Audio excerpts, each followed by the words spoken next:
So as Yasmina introduced, my name is Gwen Cunningham. I'm the lead for the textiles program at Circular Economy and have had the pleasure of working in this field of circular business models quite intensively for the past 3 years or so, and working very close with Annette on the Switching Gear project. So maybe before I dive into the topic today, just to give a little intro to Circular Economy for those of you who aren't aware of us. So we are an impact organization based in Amsterdam, but working globally.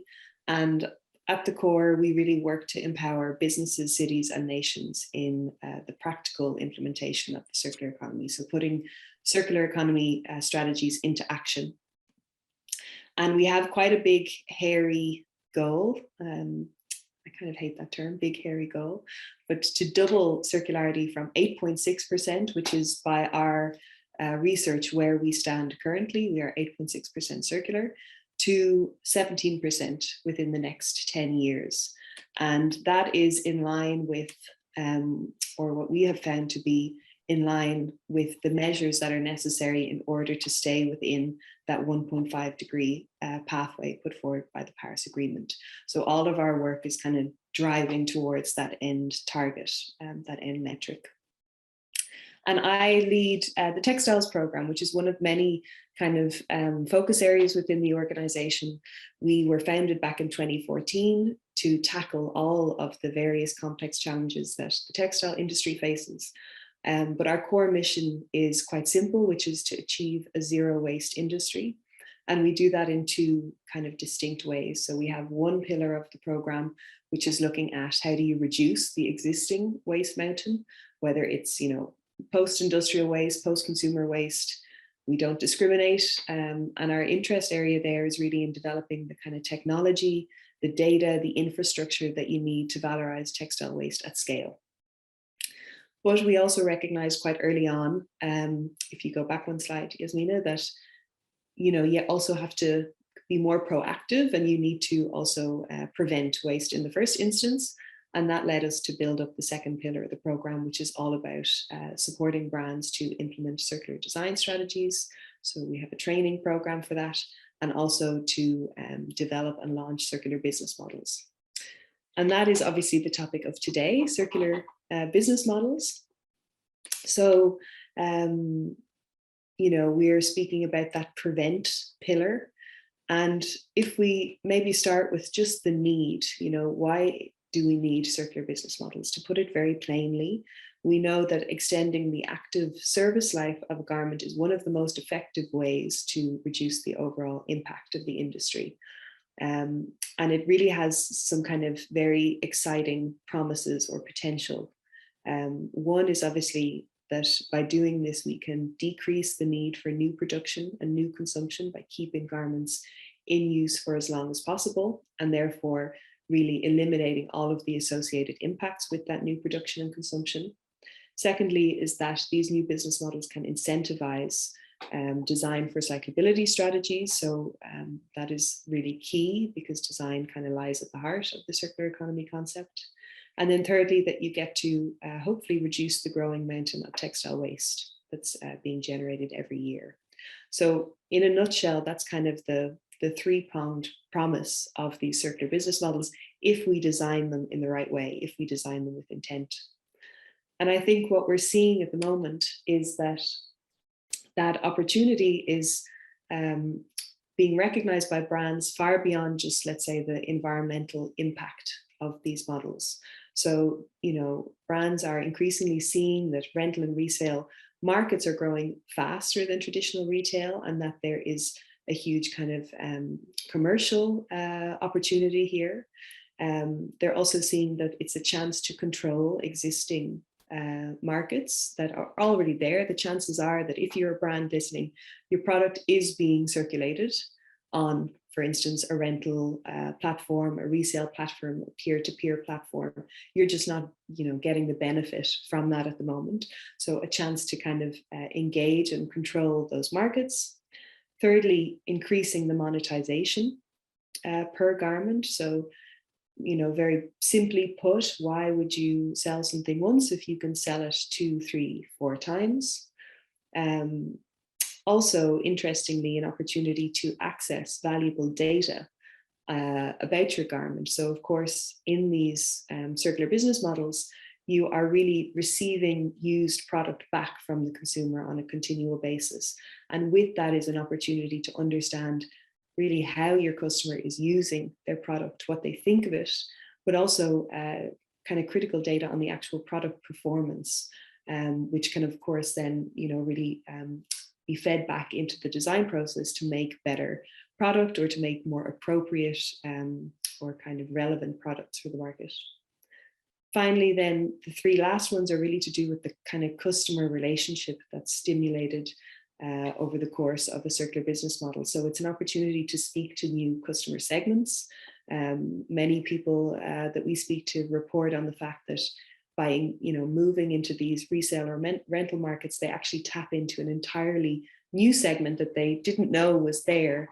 Oftentimes, for instance, those who couldn't ordinarily afford your product now have access to your product through this offering, which has a different price point in many cases. But also really speaking to kind of the values and the attitudes of a new customer who's looking for this offering at the moment, and engaging them far beyond the point of sale. So of course, in these models, your customer really becomes the supplier to the system. And so that's a great opportunity to build a more meaningful relationship with your customer, and to build brand loyalty over kind of the full lifetime of a product.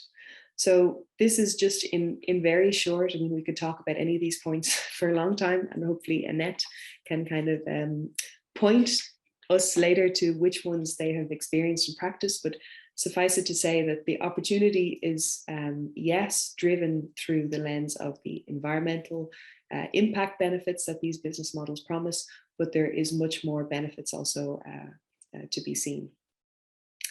So then I suppose, the question becomes not necessarily why circular business models are interesting, but, how do we actually build them? How do we launch them? And that became kind of our core interest back in 2018 when we launched the Switching Gear project. So the Switching Gear project was a project that was generously supported by the Loudest Foundation, and it really wanted to try to accelerate the uptake of resale and rental business models in the market, in the apparel industry. And the way that we did that was we brought together quite a diverse group of brands. You see them listed here: Asket, Lindex, Kuyichi, and ETP, all very different in terms of the product that they deal with, the customer they have, the market, the size of the organization. And all of them were, I suppose, joined or came together in their interest and their willingness and their intent to launch a circular business model, but they wanted to understand, how do we do it? So through a process of 18 months, we designed what we call a circular innovation process, which the brands went on. It was a series of kind of masterclasses and one-on-one support and guidance that brought them from that initial moment where they, had that first intent right through to, at the very end, being ready to launch an actual pilot in the market. Now, we did this kind of with two things in mind. On one hand, we wanted, of course, to support these brands to get their pilots up and running, and I suppose to design the best possible model that they could. But we also recognized that to only support 4 brands was not really going to reach the impact goals that we had as an organization. We wanted a scaled uptake of circular business models. So what we decided to do was take that innovation process that we had built and that we tested and validated with the 4 core brands, and translate it into what we call a circular toolbox. So this toolbox is an online resource that any brand around the world can access and essentially follow in the footsteps of our 4 core brands. So it's a step-by-step guide that supports brands to design and launch rental or resale business models in the market. And I'm going to talk through what that toolbox looks like in practice in a minute, but maybe first we'll just show a brief video to kind of give you a taste of that brand journey that our 4 core brands went on. Most new products will fail in the market, period.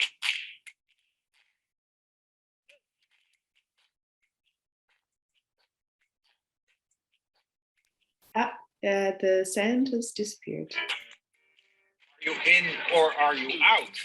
Because with this project, we're going to go on a arduous, difficult, uphill journey, like climbing the Himalayas. Our very mission is to slow down consumption. We want more people to buy fewer items and have them last longer. We also saw that this makes business sense, and we see an opportunity here. Altruism is the most powerful of all of those motivating factors if you can get it right. Any final thoughts before we kind of enter into the concepting phase?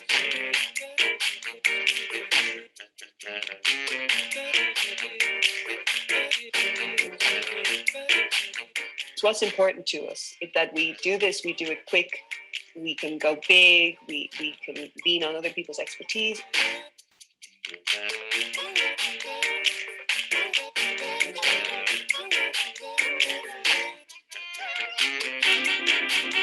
Somebody's at the door, there's an emergency, a young kid jumps on your back or a cat sits on your shoulder. We understand. High five to the webcam. There you go.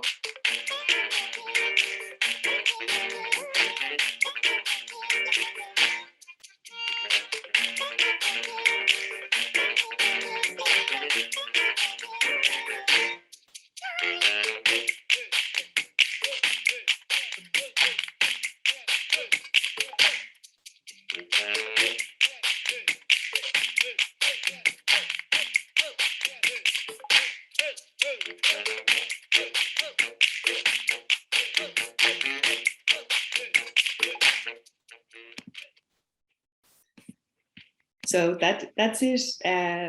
That's 18 months condensed into a 2-minute video. I see Annette smiling down memory lane. It was quite the experience, you know, as you can imagine. We started everything in person quickly due to global circumstances, moved everything online. But that was actually a blessing in disguise, because it meant that we had to move our entire innovation process online. And that was actually the impetus for us to be able to develop these tools as an online resource for everyone to use. So what you see in front of you is kind of a breakdown of the toolbox. So it consists of 5 distinct modules that you're meant to follow in sequence. And moving from left to right, you know, that's kind of the journey A to Z. So each of these modules is corresponding to kind of a different step or stage in your innovation process. And also maybe worth mentioning that each module has an accompanying podcast episode that we developed, where the brands, Asket, Kuyichi, Lindex, and ETP, really reflect on that moment in their process and what they learned going through that moment in their process. So if you go to the next slide, you'll see that kind of against each of these, we've also indicated in the toolbox timeline. Of course, our core brands went through this in 18 months. But that's also because we were developing the process as we went with the brands. But what we estimate is that you could go from, you know, A to Z in 10 months. In the past year, we've also piloted this with the Dutch brand, and they've done it in 5 months. So it really depends on how ambitious you are and kind of the resources you can put behind it. But a comfortable pace, we think, would be around 2 months per module. And if you dive into the toolbox, we break this down even further. We tell you exactly how many team members you'll need, what exact kind of hour allocation you would need per step in the tool, etc. So it's all laid out there for you quite clearly, so that you know upfront what you're getting yourself into. But what I'd like to do is just kind of walk through each module step by step to give you a sense of what lies beneath. So starting with module 1, which is getting started. So this is the moment when you essentially kick off. And so the topics covered under module 1 are things like, you know, understanding the urgency. So getting your team all on the same page as to why are circular business models needed, what is kind of the societal and environmental challenge that they aim to solve. understanding circular business models. So what do we mean when we say a circular business model? What are all the various different kind of archetypes or flavors or versions of circular business models, you know, from rental, pay-per-use, subscription, so kind of breaking down all of this terminology in a very clear way so that you speak the same language as a team. Getting sign off from the top. So we have tools that really guide you on how you can get internal buy-in, how you can make the case to put together a team and to start on this journey. Selecting and getting to know your team. So also guidance on who should be involved in this process. You know, we advocate very strongly to bring in different colleagues from different departments, because in reality, these new business models will touch on multiple parts of the business. So you need to have various different kind of skills and also experiences in the room to successfully develop something. And also establishing your goals and your success criteria. So already at the beginning stage, really understanding as a team, why are we doing this? What do we want to get out of it? What does success look like for us? And that will be kind of your North Star that you keep coming back to over the whole course of the project. So at the kind of outcome of this session, you should have a common foundational knowledge of the circular economy and circular business models. And you should have a clear understanding of the journey ahead and the resources that you need to get started. So it's kind of this introductory module where you get all of your, you get your backpack on, you get ready for the journey, let's say. The second module is what we call understanding your customer and your market.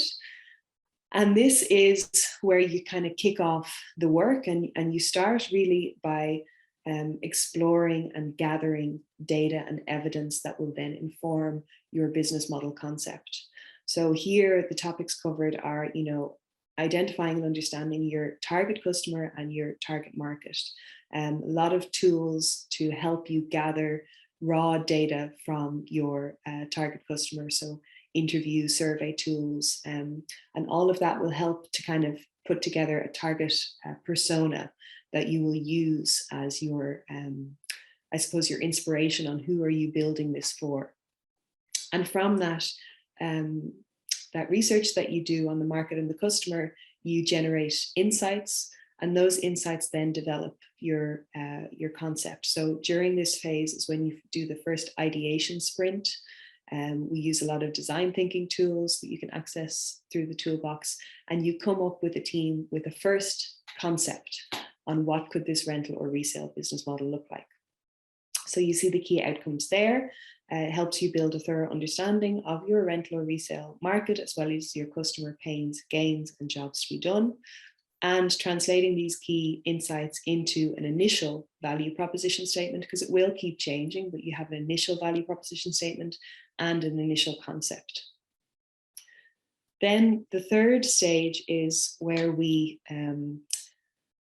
actually get testing. So we, I suppose, in line with this kind of design thinking and innovation thinking, we really recommend that you don't wait until the pilot moment to put something into the market, but actually that you build in multiple moments where you can put a prototype out and get data and get learnings that will help you to improve upon your concept.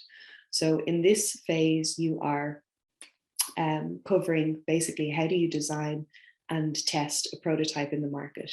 So you will develop a prototype plan, which is quite a detailed exercise, and you will put this out into the market, and it should be an early, inexpensive and scaled down version of your model. So the idea is to kind of fail fast and fail often. You know, it's not about putting something out there that's perfect. Good enough will do. The goal really of prototyping is just to generate as much information, data back from your customer to help you keep making improvements. So this is a really key moment in the whole process. And we saw with the brands that, you know, off the back of the prototyping, a lot of things changed for their concept. They made quite some, you know, some shifts off the back of the learning from this. Then the fourth module is fine-tuning the business model. So topics covered here are things like, you know, the actual business model blueprint, which I'll talk about in a minute. identifying and selecting partners. So, it's not a given, and it's absolutely not necessary that as a brand you do all of this in-house. You're really developing a new supply chain. You need to collect, renew, clean, transport garments, and that is quite a lot of activity and new activity for a company. So there is the potential always to really bring in partners and outsource some of those operations to specialists in the field. But who are those specialists, and how do you find a match when it comes to a partner? And also doing a kind of check on, okay, what is the business case? How will this look financially? What's the impact of our model? So doing also a check on, really, is this going to deliver the environmental gains that we hoped it will? How do we ensure that we're not accidentally stimulating more consumption with the customer, for instance? And also prioritizing customer convenience.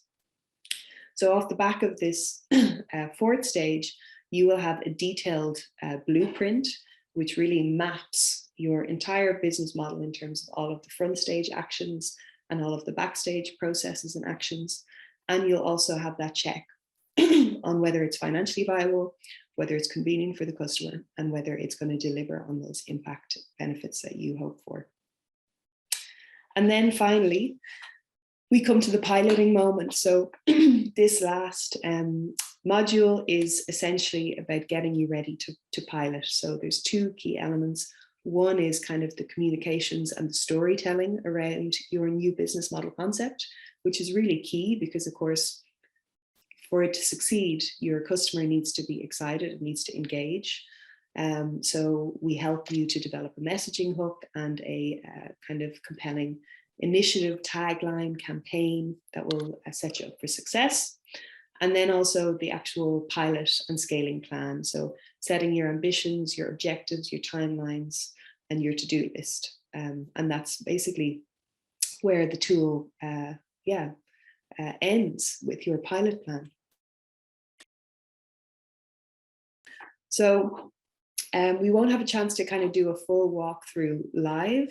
And Yasmina will drop the link into the chat, so feel free to separately open up that in your tab and start looking through. But just to give you a kind of a very high level sense of what the toolbox actually encompasses, essentially, the tools are all a combination of PDF downloads. So for things like PowerPoints or Word documents, we have them all as PDFs with certain types of information, but the majority of the tools are actually Miro templates. So hopefully most of you know Miro and have worked with it before. It's an interactive, collaborative online tool, and we provide you with a suite of Miro templates that you can use, just like you would use any kind of workshop template in a live workshop. So you will find on the website separate links to different Miro templates. And every Miro template has a description, a step-by-step guide, and an interactive template. So the idea is that you can use these two things in combination with your team to kind of run through these innovation exercises.